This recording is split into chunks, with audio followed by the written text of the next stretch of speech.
of the Hawaiian nation, the Hawaiian race. Rise for justice. The day has come for all our people to stand as one.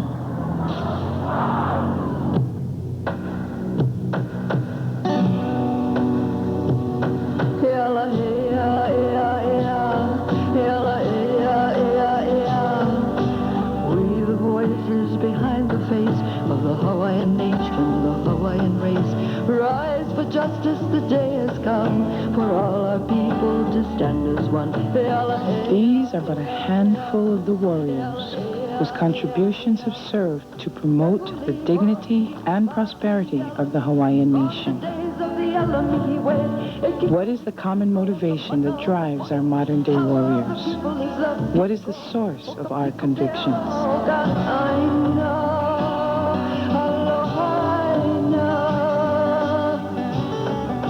Listen carefully, for our cries echo the voices of an earlier era. Defend our birthright to be free, to give our children liberty.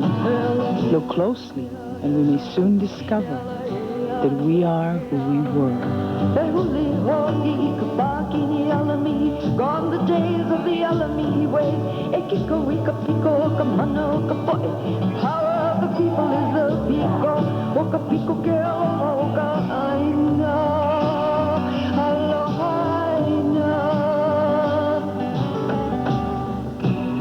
August 12, 1998, marks the centennial of the purported annexation of the Hawaiian Islands to the United States.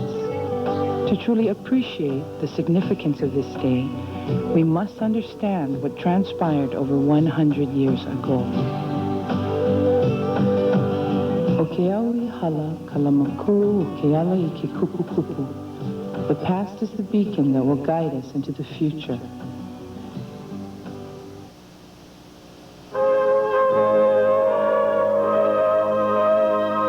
On August 12, 1898, during annexation ceremonies at Iolani Palace, two figures stood on a platform before an international gathering.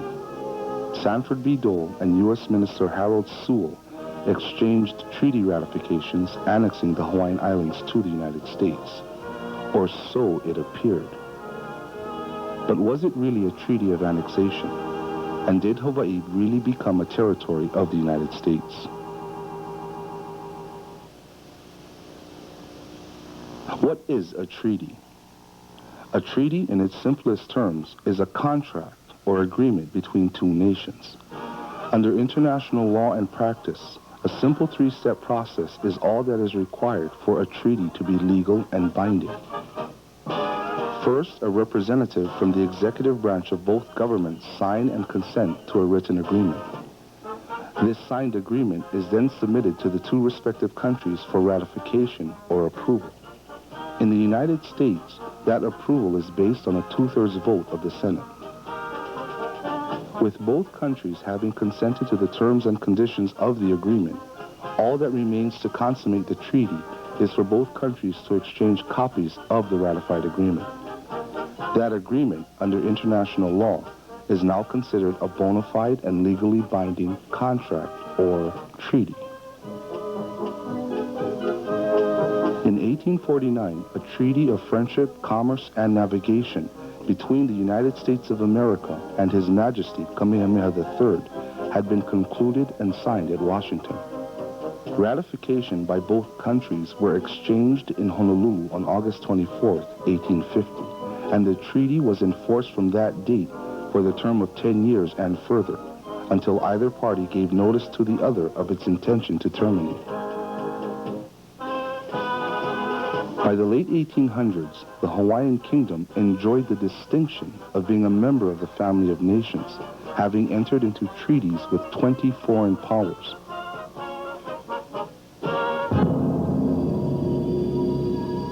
Immediately following a treasonous attempt to overthrow Queen Liliuokalani in January of 1893, enemies of the kingdom, now calling themselves the Provisional Government, departed for Washington, D.C. to sign a treaty of annexation with the United States. Their sole intention was to achieve annexation at any cost.